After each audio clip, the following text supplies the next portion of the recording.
कपड़े उतार के जमींदार के हवाले कर दिया और नंग भंग पूरे बाग में टहलना फिरना शुरू कर दिया। चिन्योट का एक ये आदत तर्क कर दी। उसका नाम Mohammad So it's a big privilege. So if you're part of a WhatsApp group, it's very, very cool. Did everyone take a picture? Okay. Now, there's lots of fun going to happen here. It's going to be a very intense, meaningful conversation. Don't go home after that, because after that we're going to move to our cafe outside and we're going to have this amazing menu. So you can take a look. We worked very hard to make this menu. It's Manto inspired. So we have jaili chips because Manto wrote a story called Jail. We had Bombaya samosa because he was from here. Not Mumbaiya, Bombaya. Manto was from Bombay. We have pesto Mantos. You know, yeah, you should do Manto ki baat. So the verdict, we have Rainbow Azadi. I'm sure Manto was alive.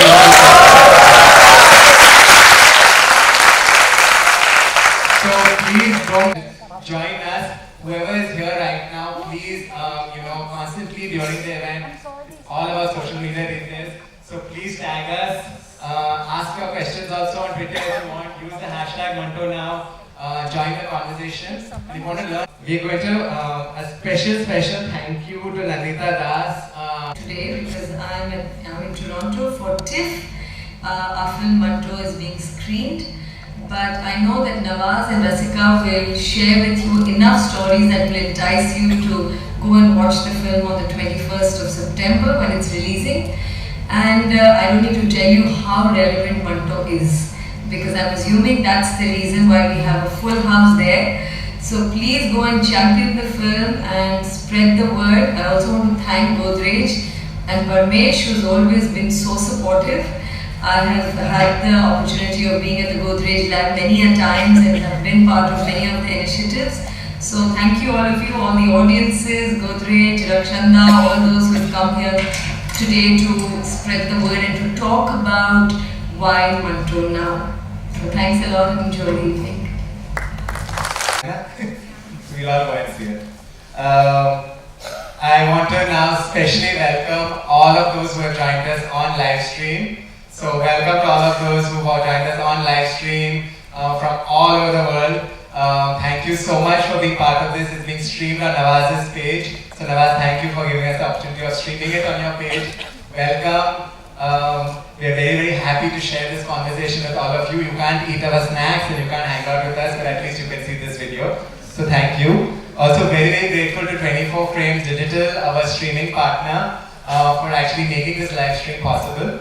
One more thing that you all can't do, those who are on the live stream, don't mind, but we haven't advanced so much to deliver books to you. I mean, it's not Amazon, you can't come through the live stream and deliver, that you can't buy these books. So Trilogy, our books partners, have actually set up a wonderful bookstore. So when you go out and have your snacks afterwards, you can buy Nazia's book, you can buy Rakshanda's book, and have them sign it for you as well. So thank you to Trilogy, our books partner as well.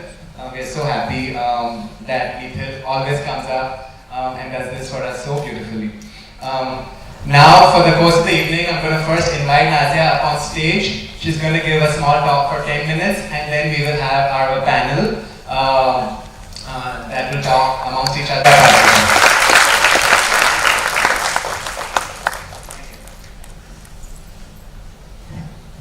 Thank you so much, Parmesh. Thank you so much, everyone who's come here today.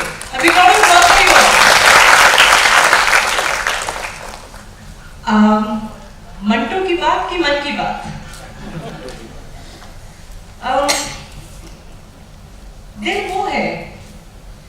दिल वो है कि फरियाद से लबरेज है हर वक्त. दिल वो है कि फरियाद से लबरेज है हर वक्त. हम वो हैं कि कुछ मुंह से निकलने नहीं देते. I think this lines by Akbar Allahabadi really resonated with me. Because isn't that how we grew up? क्यों? कितनी बार सुना था बड़े होते हुए, भाई ऐसा मत बोलो, पड़ोसी क्या सोचेंगे. थोड़ा तो कायदे से बोलो, अपने रिलेटिव्स क्या सोचेंगे. घर वाले हैं, समाज का कुछ तरीके होते हैं बोलने के. I think growing up is a training process in conformity. How many of you agree with that? है ना? We're just trained. it's like being grounded in cultural morality. In fact, I'm going to name out the elephant in the room today. When we talk about free speech today, people are being arrested for what they read, for the books they have. How many of you have followed that hashtag, the anti-national bookshelves that you have? Anybody here? Nobody has an anti-national bookshelf? No Karl Marx? No permission. So, when I was coming to Mumbai yesterday, I was reading a book by Nandita called When I Meet You, and these lines I'd like to share. So she's talking about a conversation with a stranger, a complete stranger. She says, conversations follow the same pattern. An endless back and forth relay of absolute pointlessness. No question demands an honest answer today. A question is asked as an exercise in formal behavior. Questions can be greetings. Questions are placeholders. Questions fill awkward gaps. Questions to suggest an interest that does not exist. Or questions can simply pretend to listen. How many of us have been through that? How many of us fill our conversations with people around us pretending to be interested, pretending to be seeking an honest answer, and actually we don't have the conversation that we really need to have. We as a nation are so comfortable shoving things under the carpet. Sex, homophobia, Islamophobia. I mean, on that note, yes, yesterday we had a huge victory in the court. Round of applause, everyone.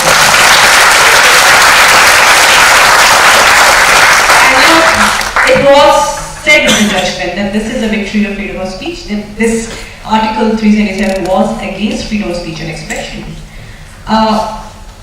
Earlier this year, I wrote a book which said things that people were like, why do you need to say it? Isn't it understood? But who's talking about it? Where? Of course you need to say things that you are not comfortable listening to. अगर आपको लगता है 3-4 साल के बच्चे एक दूसरे को मुसलमान या हिंदू होने पर उनको एतराज हो रहा है कि I cannot make friends with a Muslim or cannot eat with a Muslim or cannot drink sip of water with a Muslim, then of course नाकाबिले बर्दाश्त हो रहा है हमारी जिंदगी and हमारी society. If we are not allowed to to love freely, then of course नाकाबिले बर्दाश्त है.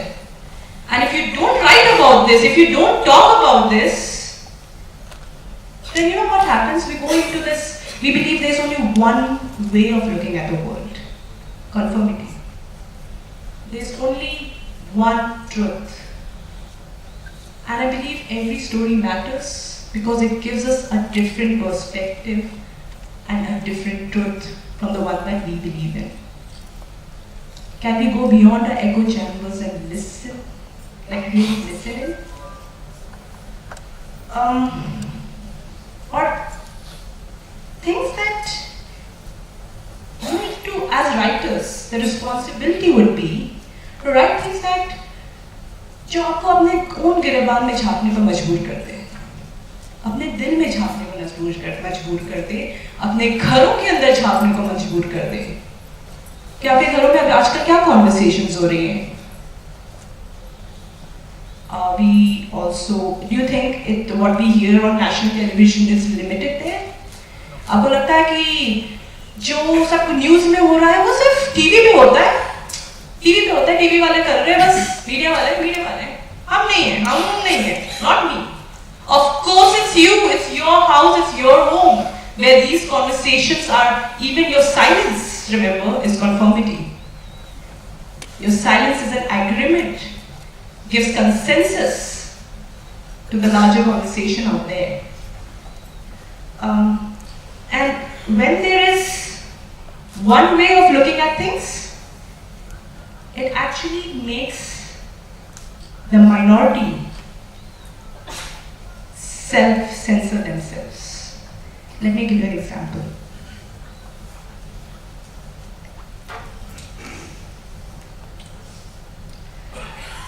I'm reading from my book, Mothering a Muslim. A form of self-censorship has crept into our lives. Well, I want my child to be extra careful with jokes at airports, as nothing is a joke if you are a Muslim, says Sana Hamid, founder of a digital payment startup in Mumbai. A Muslim is mostly overconscious at an airport not to say words like bomb or hijack, even by mistake, or even in jest, to avoid drawing unnecessary attention to oneself. Similarly, Muslim parents try to discourage in their children any behavior that might stereotype them. We are acutely aware of prejudices through media and are always on guard. It is like practicing a version of psychological inoculation, exposing our children to biases to protect them and, if needed, prepare them for facing similar things later in life. Today's parenting includes providing children with a script on how to behave and what to do if you're recognized as a Muslim. Sana says that her 8.5-year-old son Umar came home from school one day in Mumbai and recounted this conversation with his long-time friend. The friend says, "Hey, you eat beef? Beef khata hai kya?" Types. Umar replies, "What? Pagal hai kya? Are you mad?" Friend, "My mother has instructed me not to eat anything from your tiffin." Umar, "So what are you fussing about? Simply don't eat my tiffin now." Though Umar had dealt with this lunch break conversation rather smartly, it left Sana scared. What if the other kid believed that Umar did indeed have beef? What if he tattled about it? It is scary but painfully our reality. Obviously, I had to tell my kid that next time just say, "We don't have beef." There's no space for open-ended conversations today. One Eid, Hassan, a 7-year-old in Bengaluru, was asked by his father not to wear the traditional kurta pajama when he went to play downstairs. His father is a senior software engineer and his mother is a banker, and they live in one of the multi-stories dotting the Cambridge layout area. Hassan's father said, "थोड़ी देर पहन लो, फिर उतार देना. You don't know, माहौल बड़ा खराब है." So we are not only censoring our thoughts, we are censoring the speech of our children, we are censoring the actions of the children, we are censoring the attire of the children. I gave my daughter a non-conformist name which did not signify her Muslim identity, her first name. Because as a 4-year-old, I did not want her to hear, and Delhi it's really bad, but make no mistake, Mumbai is falling well on the heels. Where 4-year-olds say that, "I hate you because you're a Muslim." People ask me, "What's the worst story out here?" I say they're all equally bad, but for me, in looking back, it's not one story, it's the change that we see. So, Dr. Waris from Mumbai, who was a principal in one of the prestigious colleges here, she remembers how a child, when, like 40 years back, when he was 5, he would have a Maulana come over and teach him, teach him Quran, Urdu, and universal human values like Musliman झूठ नहीं बोलते, Musliman लड़ाई नहीं करते, झगड़ा नहीं करते, वगैरह वगैरह. Universal human values, right? So this child took Musliman to be a word that means all these values. So when they had a guest over, he goes up to the guest and says, "Moti uncle, आपको पता है मेरे class में सब मुसलमान हैं, सारे मुसलमान हैं, बस वो अबरार और इरफान नहीं है क्योंकि वो झगड़ा बहुत करते हैं." That is how we grew up. That is the India we know. Or Bhopal said this story of Asma. So when she's stage, first up we have Dr. Rakshanda Jalil, who is a writer, critic, and literary historian. She has published over 25 books, written over 50 academic papers and essays. She runs an organization called Hindustani Awaz, devoted to the popularization of Hindu Urdu literature and culture. She also writes regularly for newspapers and magazines in India. And we are so glad that the Trilogy bookstore outside has curated many copies of her books. So I know some of you have been looking for this. Please buy the books, get them signed by Rakshanda Jalil, who is right here. But this will be after a panel. For now, Rakshanda, please can I invite you on stage.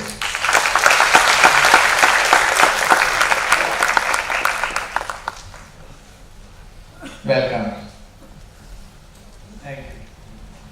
Next, it's my absolute pleasure to call Rasika Dugal. Rasika has starred in Bollywood films like Shay, Kissa and Chutney. If you haven't seen Kissa, seriously, you've not really. As well as plays like Vikram Kapadia's Bombay Talkies. She's acted in and hosted television shows and done so much more. And in this film, she plays Manto's wife, Safia. Rasika, welcome.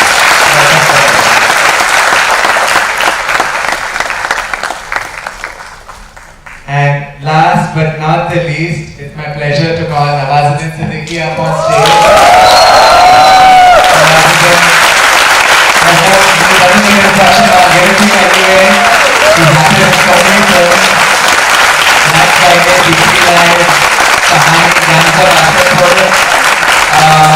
Also these beautiful small ones which I love.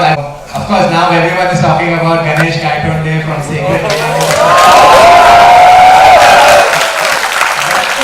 Only for a few more days because September 21st के बाद people will be saying Manto, Manto, Manto. So all yours, Nazia. Please enjoy this conversation. Nawaz, क्या आपको लगता है कि कभी-कभी मंटो को लगता था कि वो ही खुदा है? कभी-कभी मंटो को क्या लगता है? वही खुदा है। वही खुदा, हाँ बिल्कुल।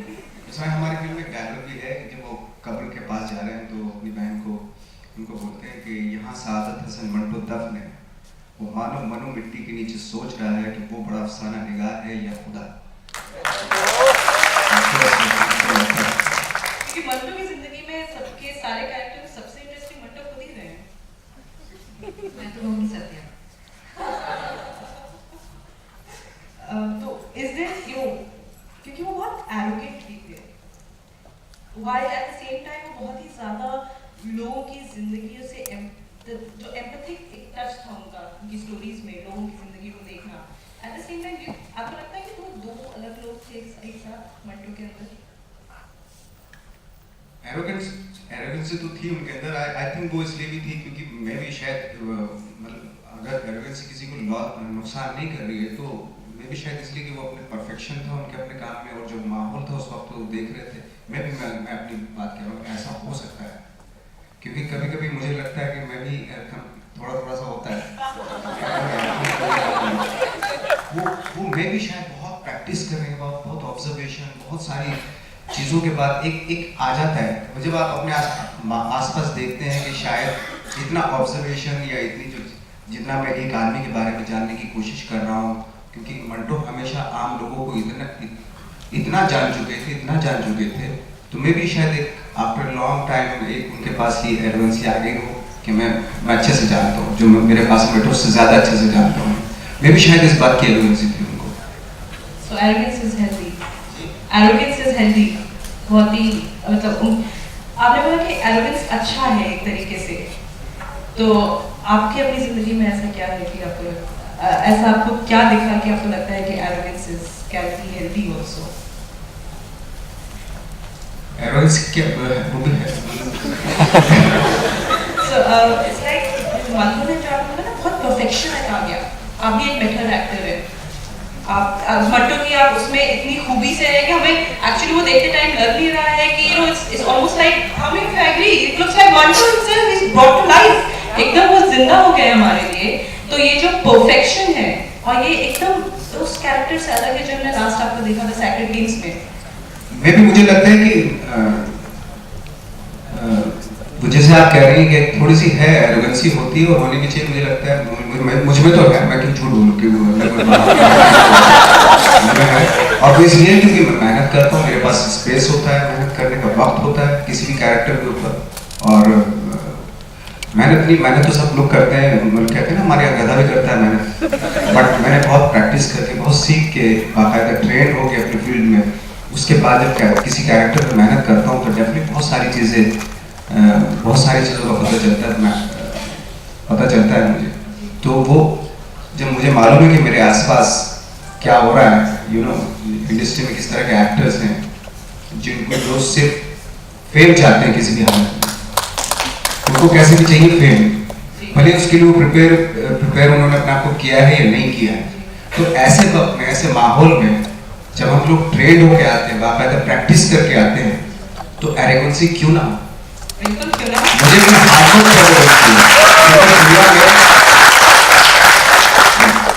इस दुनिया में जितने भी एक्टर्स, सबसे ज्यादा मेहनत कर सकता हूँ, इस चीज में बहुत कॉन्फिडेंस है और एरोगेंट भी उस चीज को लेकर।